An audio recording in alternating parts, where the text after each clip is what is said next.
Welcome to SAM Conversation, an online program of South Asia Monitor.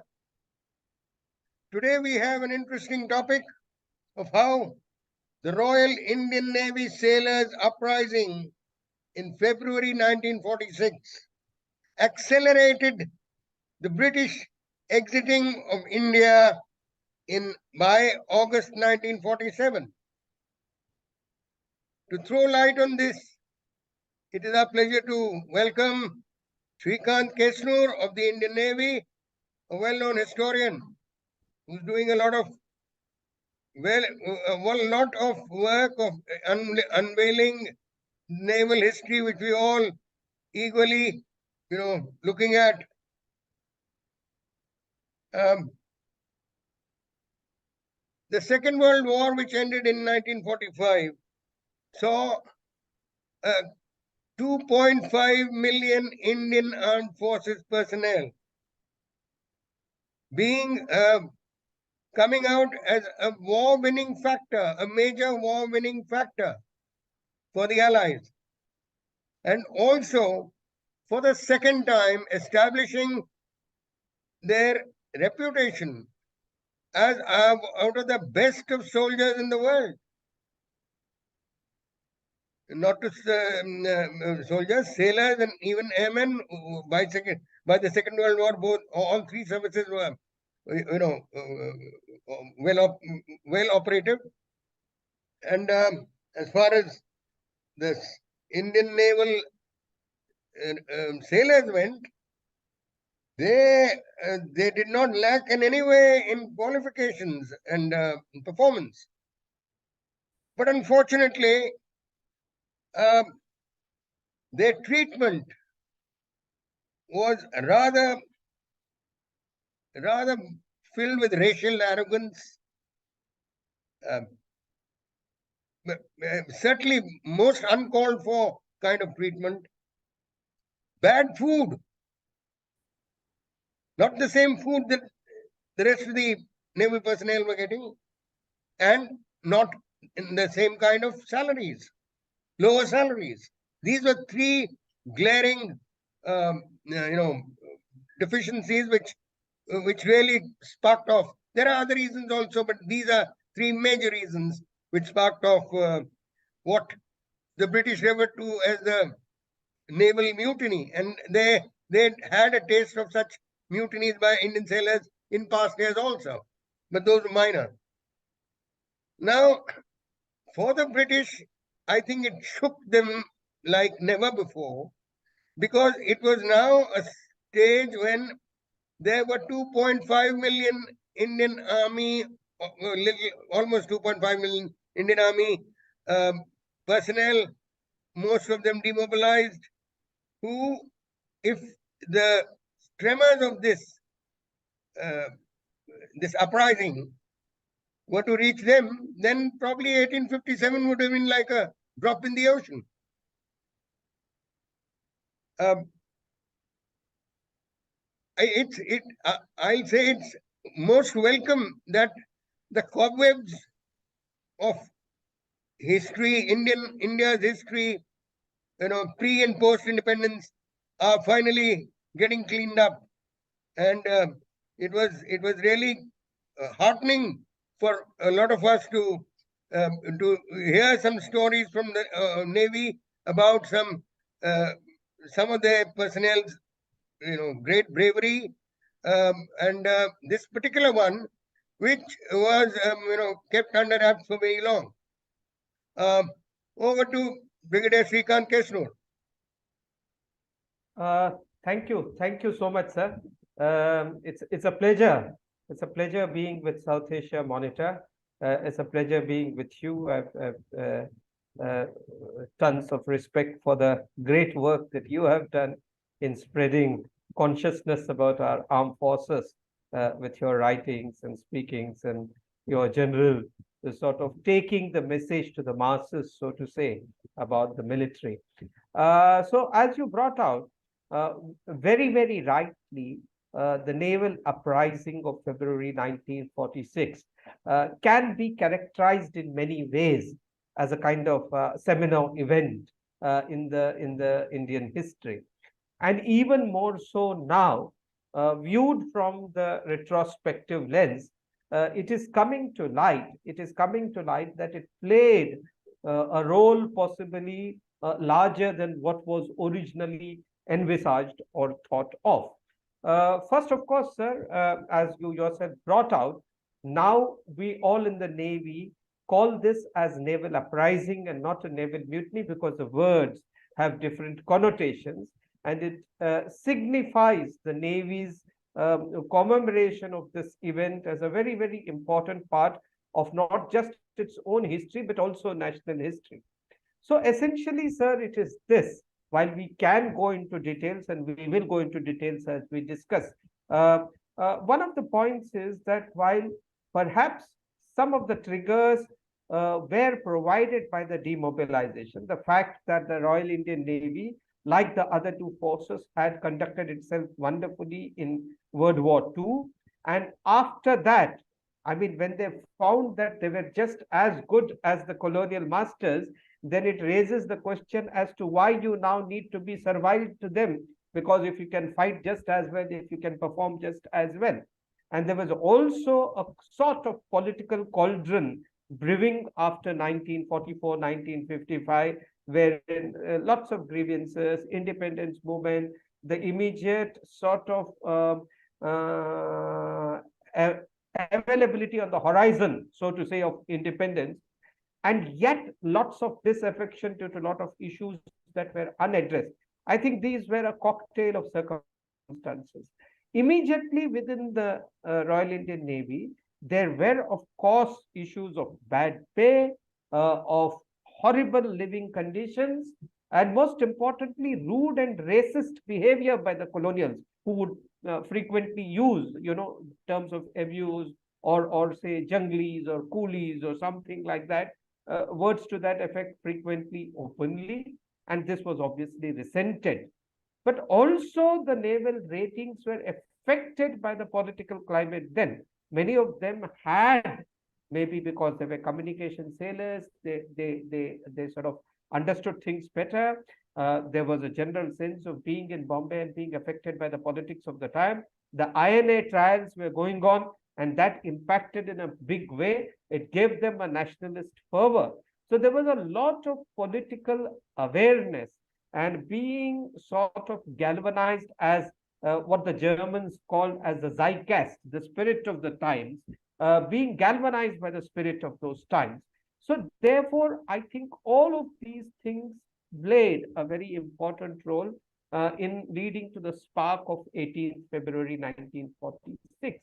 So what comes out retrospectively, sir, is this, that while our freedom movement, I mean, probably now we can say 75 years later, that while our freedom movement had several vectors, and while the Mahatma Gandhi led nonviolence movement was one of the main or principal vectors, there were other revolutionary sort of struggles and active movements that contributed in a big way to the struggle for Azadi. And the Royal Indian Navy uprising did that in a very, very, very significant way, because what the British realized in this uprising, and it's important that when the army troops were asked to fire, the Indian army troops, they did not fire.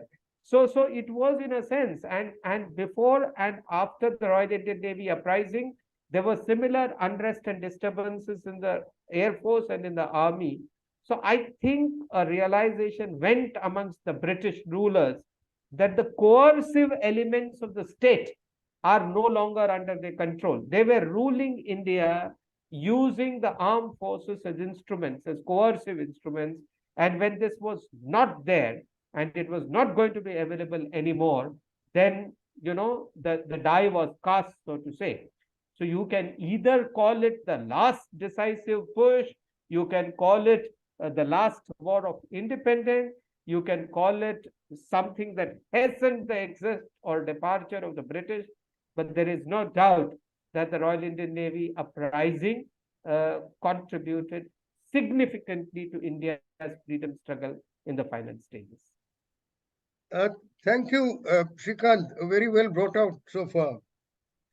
one thing which is always rankled in my mind is that, the relationship between the British officers and Indian soldiers, and they fought many wars together, and two world wars, was, I think, a very close one, a very smooth one, and it also, of course, tremendously helped the fighting efficiency. The end result.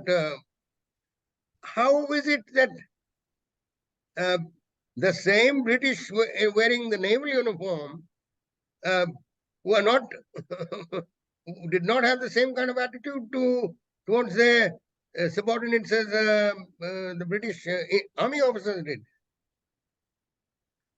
Sir, I think you bring out a very, very important point here, and let me answer that in some detail. Obviously, what you say is right. The man-officer relationship that came through army was in several ways a close-knit one. I think, sir, some of the fundamental differences that happened between the growth of the army and navy was this, that the British, for their colonial enterprise, always needed the Indian army. Let us not forget that it was actually the Indian army that undergird the colonial enterprise, so to say, all Pax Britannica, Indian army played a huge role. So the Indian army, coming, let's say, into World War I or World War II, already had a history. In fact, some histories preceding 1857 of several units that had been raised by different people fought. So over a period of time, a sort of camaraderie had been built, a sort of understanding had been built of the troop ethos, and the fact that they were based on certain regions or certain communal specifics meant that the officer and men understood their relationship very well. And this had stabilized by the time the dawn of the 20th century happened. And therefore, in World War I and II, the Indian Army was able to give such a splendid performance. So there is no doubting that. But unlike the Indian Army, which was huge, as you brought out, you're talking of 2.5 million at the end of World War II. The British were very careful that the Indian Navy, the Royal Indian Navy, or earlier the Royal Indian Marine. Let us not forget that Royal Indian Navy was raised only in 1934. The Royal Indian Marine before that, they were very small services because they were always conscious of the fact that their global interest would be guarded by the Royal Navy, their own Navy, and not any Indian version of the Navy, because they were also conscious that one day when independence comes, it is the navies that are expeditionary, it is navies that are agents of power projection, that it is the navy that is used as a vector for global ambition. So, in other words, the British were very, very smart in ensuring that the Indian army was big and professional and had a big history with elements that you brought out. But the Indian Navy was a very small coastal defense force. Now, in addition, this force which was raised, sir, can you imagine? In 1939 or 36, it had 2,000 people only, officers, men, less than 2,000. By 1944, it has become 30,000, close to 30,000. So it has increased by 15 or 20 fold. So the people that you are taking in are volunteers, are people who have come from various places. And Indian officers then who were taken were very junior. Lots of British officers who came in the senior echelons were those, many included those who had not got selected into the Royal Navy. So the kind of quality again was somewhat iffy. Now, none of this should necessarily mean that leadership straight away was bad. That would give the wrong impression, because these people, all said and done, performed fantastically well in World War II, which meant that all said and done leadership was reasonably good. But however, I think this paradigm of of expansion, consolidation, and rapid contraction that happened resulted in huge problems. Between 1942 and 1945, sir, nine mutinies or nine such incidents had taken place in the Indian Navy, Royal Indian Navy, suggesting that all was not well. And these reports are there for researchers. So people were aware, but they were not taking remedial action. Having said all of this, I would guess that until about the end of World War II, it was still fine. I think the closing stages of World War II meant three, four things. One is people in the Navy were in big cities like Bombay, Karachi, Calcutta, where political fervor is much more and you are influenced much more by mass media, by people meeting. Secondly, the ratings who started it in Bombay were on Talwar, were communication ratings who at that time were supposed to be much smarter and better. Thirdly, the rapidity with which demobilization was taking place, they were all put together and instead they were promised the recruitment advertisements were for great jobs, wonderful life. It promised a paradise to the sailors, but now they were told that no, you will be sent home. So there was loss of pride, there was loss of economic status. So I think all of these together, and specifically probably Talwar was, as they say, you need a spark to light a fire. The abrasive personality of Commander King, who the executive officer, Lieutenant Commander Shaw, was quite compassionate, but Commander King himself was very corrosive. He dealt very hard, and that was a wrong way to do it. Calling them sons of bitches, calling them coolies, sons of coolies, or junglis, or whatever. I think all of this was probably the most silly thing to do at that time, and that's an understatement. So I think all of these things together perhaps answer to some degree your question: why was the army and the navy different at this point of time? You know, what happened as whatever research one has done about the army as things were in 1947, by 1947, is that the kind of jitters that it sent, it accelerated the whole process for the British. They left in a tearing hurry. They drew a lot of lines, the McMahon line and whichever, but of course lines which were drawn in a hurry, but drawn with all the planning that went into making them. They had a very sound plan about creating Pakistan. They had a very sound plan about even Kashmir being sort of attached to it. And they were look at what they did of the eastern boundaries, the McMahon line, whatever. I mean, whatever it was, they did it. They went in a hurry, but they went achieving their aims, the aims which they had set, for which we are paying to this day. Yes, sir. I think you could say that. You could say that. They, of course, left in a hurry, and this was, yes, sir. And I mean, I'm not denigrating the political, cadre, but to say that, is Gandhi or Nehru, they got us independence. No, sorry, the independence actually came with this big jolt. Otherwise, it could have carried on the way, having lived in Delhi, and every time, one passed the great Rashtrapati Bhavan and those regal buildings in the India Gate, one would always thought that British must have made them thinking of very long-term plans of being in India. Anyway, anything else? We are eagerly looking forward to the Indian Navy, unveiling a lot more of history.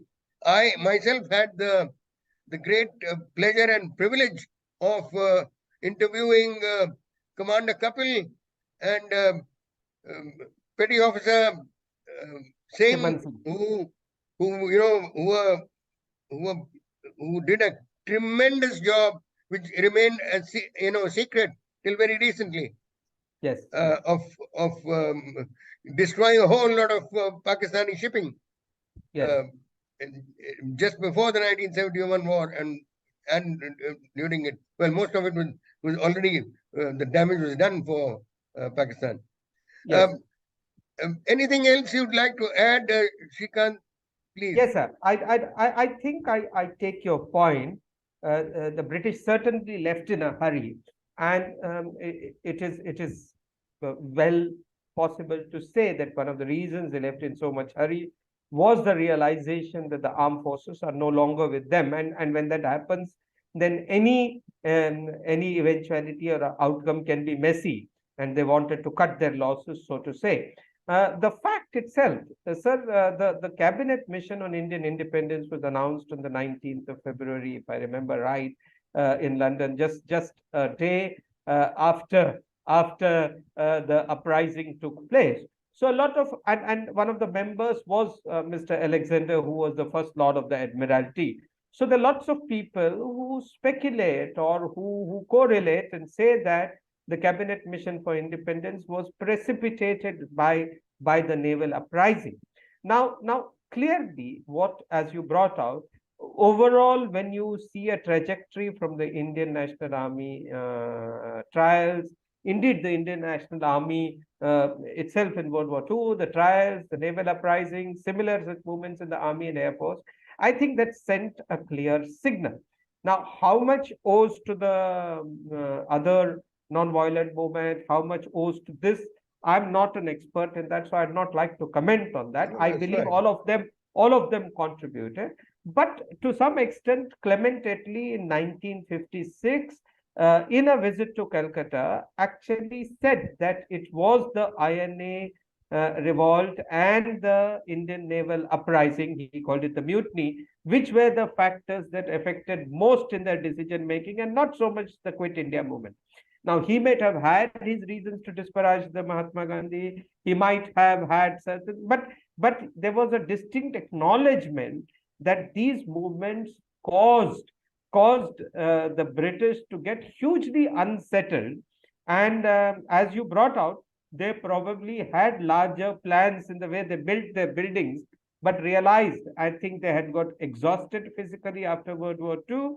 And I think they realized that they were going to lose the jewel in the crown, and they might as well do it by cutting their losses and moving out quickly. So to that extent, I'll go along with what you said. To me, the more interesting part when you asked about what else I have to say. So one of the things that hasn't come out and it is very fascinating is how the Indian Navy itself, over a period of time, has sort of given the uprising its place. Now, for any armed service, it's always difficult to first accept a mutiny in its rank. So there was initially probably an acceptance, just an acceptance, a reconciliation that happened. But over a period of time, 1971, those who took part, remember, in 1946, these people were dismissed and they were given a one-way ticket to go home. But by 1971, they came to be recognized as freedom fighters. They became eligible for pension. In 1997, 96, 97, 50 years of the event, that is when the Navy called it the Naval Uprising, and changed the whole sort of way in which you relate to this event. Then towards the end of last century, we named two yard craft after the leaders, B.C. Dutt and Madan Singh. Two of our naval craft were named after them, sir.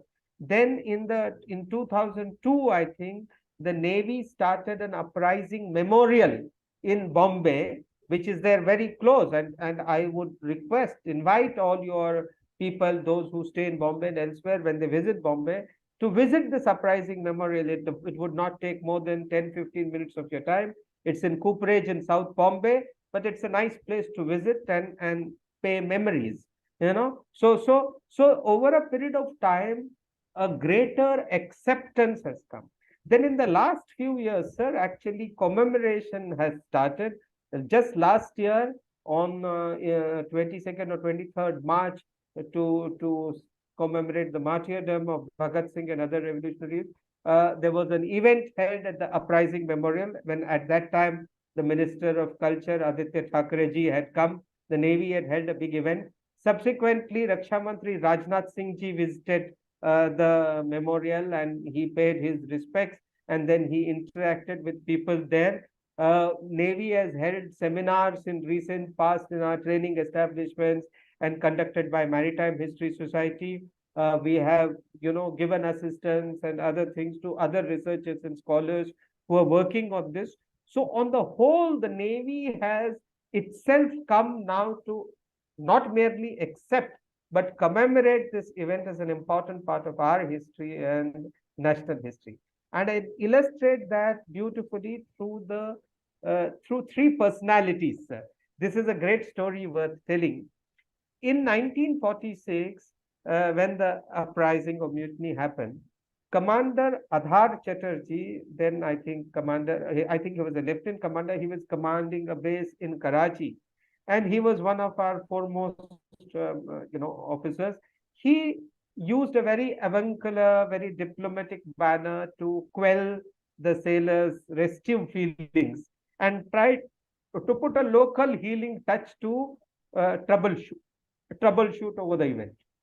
In Bombay, Lieutenant Krishnan was commanding the HMI Shamsher. The moment he heard about this, he realized that there will be trouble. So he contrived a signal of an aeroplane crash at sea, turned his ship around, and went out to sea, sir.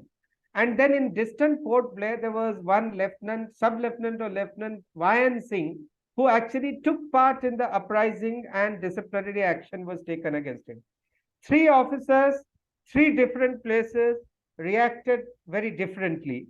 Now, when these three people came together after independence, fascinatingly, these three people were put together in the plans department of the Navy, and they became the builders of Indian Navy. They made the plans for Indian Navy's development.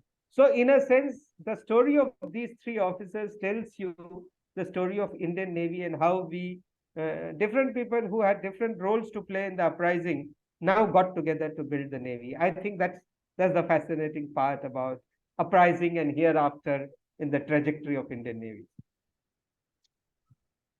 Thank you very much, Commodore Srikant Kesnur, because you thrown light on something which a lot of us for years had been, kept wondering about, and kept wanting to know more about. And it's whatever you've done at that memorial at Cooperage, we look forward to going and visiting. Thank you very much, and all the best to you. Thank you so much, sir. Always a pleasure being with you and on South Asia Monitor. So wishing you all the very best too.